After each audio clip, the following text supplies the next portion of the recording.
That's Iranian MPs chanting death to America in the capital of Tehran. The regime is threatening harsh retaliation after the U.S. killed its most powerful general.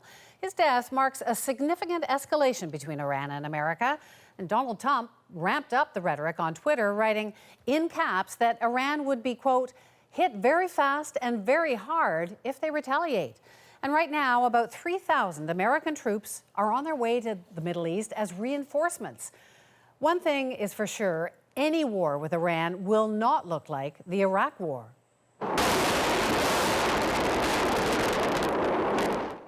In 2003, the U.S. invasion began with a, quote, shock and awe campaign designed to destroy Iraq's defenses with big bombs and overwhelming firepower. But now the world is preparing for a very different type of war. This is not Iraq. This is not Panama. This is something much, much more dangerous. More dangerous. What does that mean? Well, it isn't just New York's mayor who is concerned about this. Other U.S. cities, including Los Angeles, also issued alerts telling residents to be vigilant.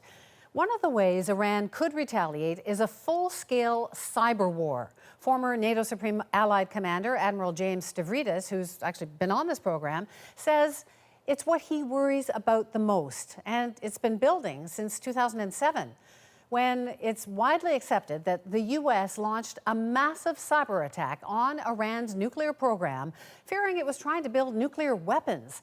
This footage is from the documentary 0 Days. Security experts say that attack changed things forever.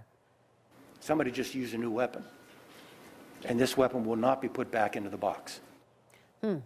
Almost immediately, Iran started building its own cyber warfare tools, and it says it's now created the 4th largest cyber army in the world, just behind Russia, China, and of course the United States.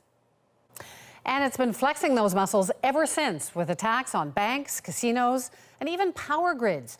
Just last year, U.S. President Trump threatened Iran, saying, "We are no longer a country that will stand for your demented words of violence and death." And Soleimani, the man just killed, responded saying, "We are near you where you can't even imagine. We are ready." Of course, the U.S. has a massive cyber toolkit too, and according to the New York Times, it developed its own cyber plan called Nitrozeus to shut down Tehran and other Iranian cities in the event of a war. We know that cyber attacks are able to black out entire cities, cripple banks, freeze ATMs, shut down oil refineries, paralyze airports and hospitals, because all of those things carried out by various suspects have already happened. Joining me now is Besma Momani. She's a professor at the University of Waterloo and a specialist on the Middle East. Also with us from Washington is Kirsten Todd. She is an expert on cybersecurity who advised U.S. President Barack Obama on cyber. So hello to you both. Besma, I'll come to you in just a moment. But Kirsten, I want to start with you. A lot of American intelligence experts are very worried about the possibility of a cyber attack from Iran. Are you? Well, I think we can certainly expect that we'll have retaliation from Iran. It's important to note that Soleimani wasn't just the second most important person in Iran, but he was an iconic figure, not just military, not just political, but his face is on souvenirs and museums in the country. So there is going to be retaliation. And Iran has two things right now. They have both capability and they have intent. They're certainly motivated by the death of this iconic figure to do harm to the United States, either in the region or on our homeland. Besma, how worried are you? Like, how worried should people be about Iran? How strong is their cyber capability? Well, there's mixed reports about sort of how strong they are. Certainly, they've claimed to be very strong. The challenge with cyber always is that most countries don't take claim for it. They don't actually admit that they've done attacks. And even Iran in the past, whether it's the casino, the Sands casino, whether it's in the case of Russia and Ukraine and the sandstorm, we've seen that, in fact, they've tended to not necessarily take claim for it. So we're not sure. There is some reports by The Guardian, for example, that at one point they had 100,000 cyber warriors years. I do think they have the capability, and we can see from the research and technology side of things, they're really quite competent.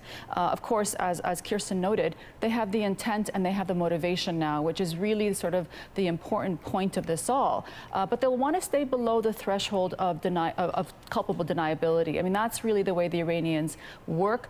They may have the intent to attack the United States, and invariably that affects us. But it will really be something that is not going to be easily identified as Iranian, so that in fact in the court of opinion, the court of international law, they're frankly not going to be responded to in like. We've heard a number of former intelligence officials in the U.S., one in particular, Kirsten, saying that what worries him most is the cyber equivalent of a weapon of mass destruction. What are we talking about here? We know in wars people get killed.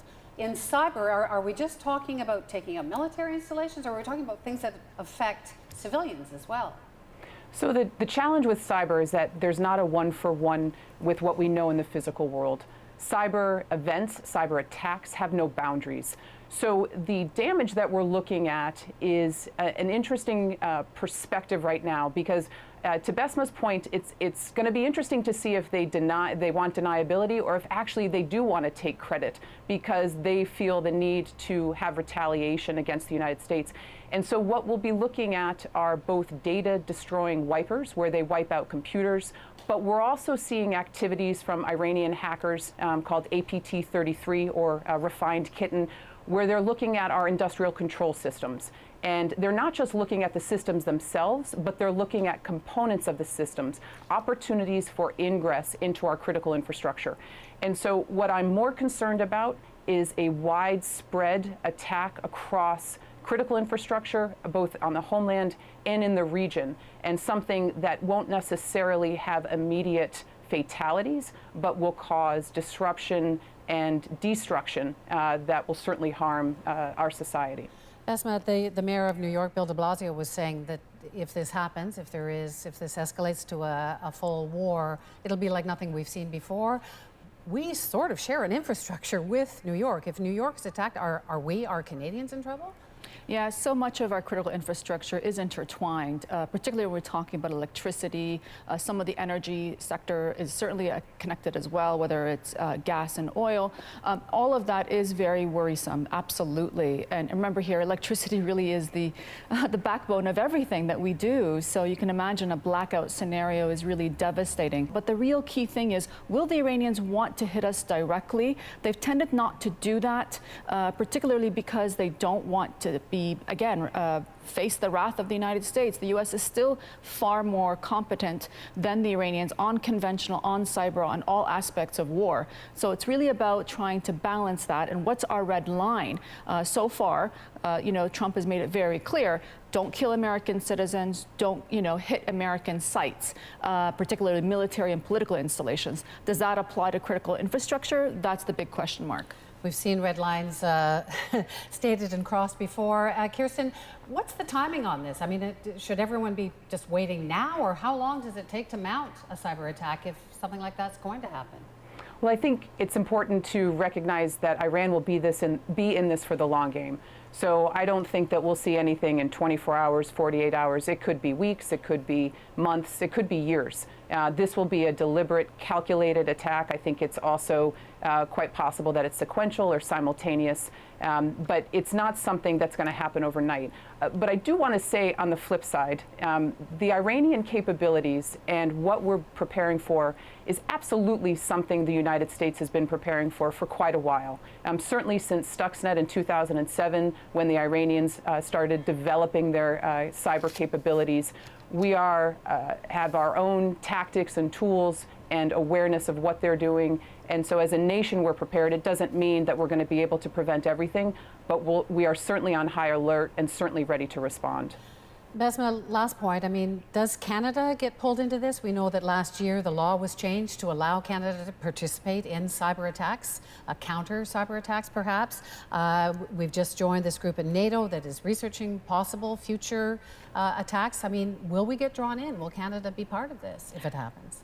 Yeah, I mean, I think the reality is that, there's no physical moat anymore separating any country from these kinds of activities. It's all interconnected. This is just the reality of the connectivity throughout the world today. We are all looped together, and so much of this critical infrastructure is very much shared with the United States. So we are vulnerable, and we have Minister Sajjan himself saying that this is something that keeps him awake at night. Cyber war is, frankly, the next frontier. It's far cheaper, deniability is very high, and frankly, I think the will and motivation, the technical know-how is in the hands of adversaries. So it is something that is going to be on the rise. Are we prepared for it? We've invested a lot of money into it. There's still a shortage of talent. It's a global hunt for talent, frankly, because it is such high demand and not enough supply. But nevertheless, pooling our resources in this NATO center is very valuable and welcomed.